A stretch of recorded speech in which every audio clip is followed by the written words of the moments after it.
bukan pertandingan yang ya coba cari dulu ada nggak DP 0 rupiah dulu, nggak ada. Kita menjanjikan DP 0 rupiah, jangan kira-kira kalau pertandingan sepak bola itu gawangnya dipindah supaya gol gitu. Jadi supaya bisa mengkritik diganti. Ada aja ya, Pak? Iya, ya kalau gawangnya dipindahin bukan pertandingan yang fair dong gitu. Ya kan, itu moving the goal pass tuh. Apa kita mindahin gawang supaya bisa masuk. Prank Anies untuk tutupi borok DP 0 dan OKOC yang gatot, ditulis oleh Anto Cahaya. Anies Baswedan kerap pamer pencapaian di hadapan publik.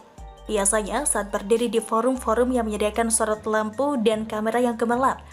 Di posisi seperti itulah Anies akan dengan sangat lihai memainkan emosi audiens. Bagi yang terbius akan mudah terbawa arus permainan kata kalimatnya yang penuh diksi, metafora disertai permainan intonasi. Asal Anies dijadikan keynote speaker, ia pasti senang bukan kepalang. Pasalnya, ia memang berlatar belakang seorang dosen.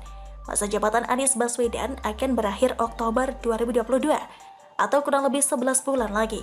Sementara itu program unggulan janji-janji kampanye Anies yang manis seperti DP 0 dan OKOC yang melegenda kala itu belum sesuai target. Selama menjabat, Anies terlihat banyak memeles dirinya kepada publik. Kebanyakan suka pamer hal-hal yang tidak esensial dan justru sibuk bangun panggung di mana-mana hingga keluar daerah pun ia jabati. Anies bahkan rela meninggalkan DKI Jakarta saat banjir sedang melanda. Padahal warganya sedang dirundung kesusahan. Semestinya ia tampil di depan terjun ke lapangan memberi suntikan semangat para petugas. Seperti halnya Jokowi atau Ahok kala itu. Memang Anies beberapa kali terlihat tapi sifatnya hanya seremoni semata agar media meliputnya lantas melentingkan ke udara sedemikian rupa. Sehingga oleh pemujanya di-share dan dibuat bombastis. Padahal semua itu hanyalah drama. Anies seolah mengesampingkan itu semua demi ambisinya nyapres di tahun 2024. Jadi tidak heran jika kemudian Giring Ganesha dari PSI beberapa waktu lalu mengingatkan kita semua agar orang yang bernama Anies Baswedan ini jangan sampai menjadi pemimpin nasional. Kita tidak bisa bayangkan jika yang bersangkutan menjadi nahkodanya. Pembangunan dasar yang telah dibuat oleh Presiden Jokowi selama 2 periode bisa mandek dan tidak berkelanjutan lagi. Gambarannya cukup nyata tatkala ia pimpin DKI Jakarta. Anies berusaha membuat legitimasi untuk dirinya sendiri. Harapannya legasi yang ia tinggalkan menaikkan namanya. Tapi sayangnya justru ambur adul. Ajang Formula E yang sedianya diadakan pada bulan Juni 2022 atau 5 bulan sebelum ia lengser sudah by design agar branding dirinya tertancap di benak banyak rakyat. Seolah ajang itu diselenggarakan berkat dirinya. Padahal semua itu hanya upaya Anies untuk menutupi program-program lain di DKI Jakarta yang gatot alias gagal total.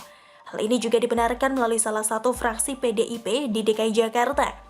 Sejauh ini kita hanya melihat fraksi PDIP dan PSI yang nyata bekerja mengawasi jajaran eksekutif DKI Jakarta, sedangkan fraksi lainnya nampak mandul dan impoten. Ketua fraksi PDI Perjuangan DPRD DKI Jakarta Gembong Warsono menilai, ajang Formula E di Jakarta merupakan cara untuk menutupi kegagalan Gubernur DKI Jakarta Anies Baswedan dalam menyelesaikan program-program utama pada janji kampanyenya. Jawabannya sederhana, Formula E untuk menutupi program yang tidak terrealisasi, kata Gembong dalam rekaman suara dikutip pada Minggu 14 November 2021. Menurut Gembong, banyak program utama Anies dalam janji kampanye yang tidak terrealisasi dengan baik. Sebagai contoh program One Kecamatan One Center for Entrepreneurship atau OKOC yang menargetkan untuk mencetak ratusan ribu wirausahawan baru namun minim terrealisasi. Padahal program ini awalnya menargetkan 280 ribu target wirausahawan baru, namun saat ini hanya tercapai sebanyak 6.100 orang saja. Kemudian rumah DP 0, banjir juga 0 realisasi. Karena 0 semua, maka semua akan mengejar ini Formula E, kata Gembong. Sebagai bahan informasi, DP 0 rupiah sangat jauh dari realisasi. Anies sebut rumah DP 0 rupiah baru terbangun 780 unit, padahal targetnya 232.214 unit, sesuai janji kampanye. Ini jelas sangat jauh sekali, sudah begitu duitnya dikorupsi anak buahnya. Lebih lanjut, menurut Gembong, Anies mengejar penyelenggaraan Formula E agar rakyat Jakarta kemudian lupa dengan program-program utamanya yang tidak selesai. Begitu dikasih tontonan Formula E, semua jadi lupa. Yang tadinya kebanjiran jadi lupa. Yang dijanjikan dapat rumah DP 0 lupa. Yang mau jadi wirausahawan baru lupa. Teralih dengan tontonan Formula E, ucap Gembong.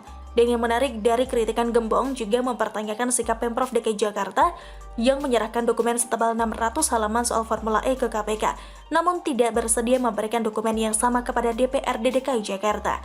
Terasa sudah cukup gamblang maksud dan tujuan Anies dan timnya yang ngotot selenggarakan Formula E, bukan? Maka dengan demikian Anies sudah ngeprank warga DKI Jakarta, lalu untuk menghibur rakyat DKI Jakarta disuguhi Formula E. Bila perlu digratiskan sehingga rakyat lupa akan kegagalannya tersebut. Dan tidak hanya warga DKI Jakarta yang kena prank, tapi juga seluruh rakyat Indonesia. Lantas apa pantas ia kemudian naik kelas ke pentas nasional? Padahal itu karena sifat geragas. Demikian salam. Bagaimana menurut Anda? Silahkan tulis pendapat Anda di kolom komentar. Jangan lupa untuk like, subscribe, dan share. Terima kasih sudah menyaksikan channel Siwar TV.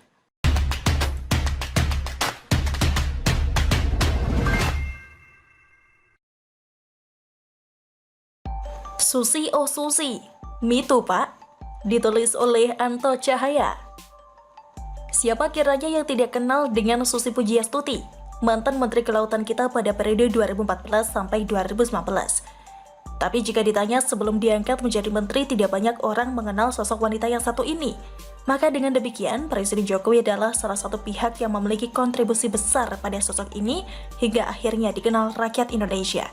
Susi memiliki karakter yang unik, tidak hanya sikapnya, tapi juga yang melekat pada dirinya. Memiliki keunikan tersendiri, ia bertato juga perokok berat.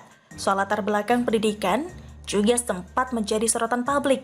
Selama menjadi menteri yang diingat masyarakat, tentu saja aksi dia yang memerintahkan untuk menangkap bahkan membakar kapal-kapal nelayan dari negara lain yang kedapatan mencuri di perairan Indonesia. Kendati dikecam oleh negara tetangga, tapi aksi Susi terus berkelanjutan. Efeknya sekarang gantian nelayan kita yang diperlakukan sama.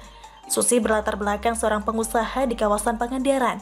Sejak kecil, Kanon sudah bergelut dengan laut. Ia diketemukan Presiden Jokowi melalui internet. Singkat kata, ia pun periode 2014 sampai 2015 menjadi Menteri Kelautan dan masuk di Kabinet Kerja Jokowi Yusuf Kala. Selama menjabat, aksi Susi yang paling menonjol bakar kapal nelayan. Akan tetapi, sepertinya ada magma yang terpendam pada diri Susi. Publik melihat Susi memiliki ambisi yang terpendam. Ia tidak hanya ingin dipandang sebagai menteri saja, tapi juga ada nuansa dirinya ingin menjadi wakil presiden bahkan presiden. Tokoh publik juga partai semakin genit kerap senggol Susi, sehingga sedikit tidaknya membuat dirinya lupa diri. Jelang pemilihan presiden 2019, Susi terlihat kian bersolek saja. Mungkin Susi lupa, ia hanyalah sosok yang terkenal karena aksinya. Dan secara politik, apalagi konteksnya seorang pemimpin nasional, ia tidak masuk radar. Sejak namanya dikait-kaitkan dengan pemimpin nasional tertangkap selama menjabat menjadi menteri, ia bangun jaringan.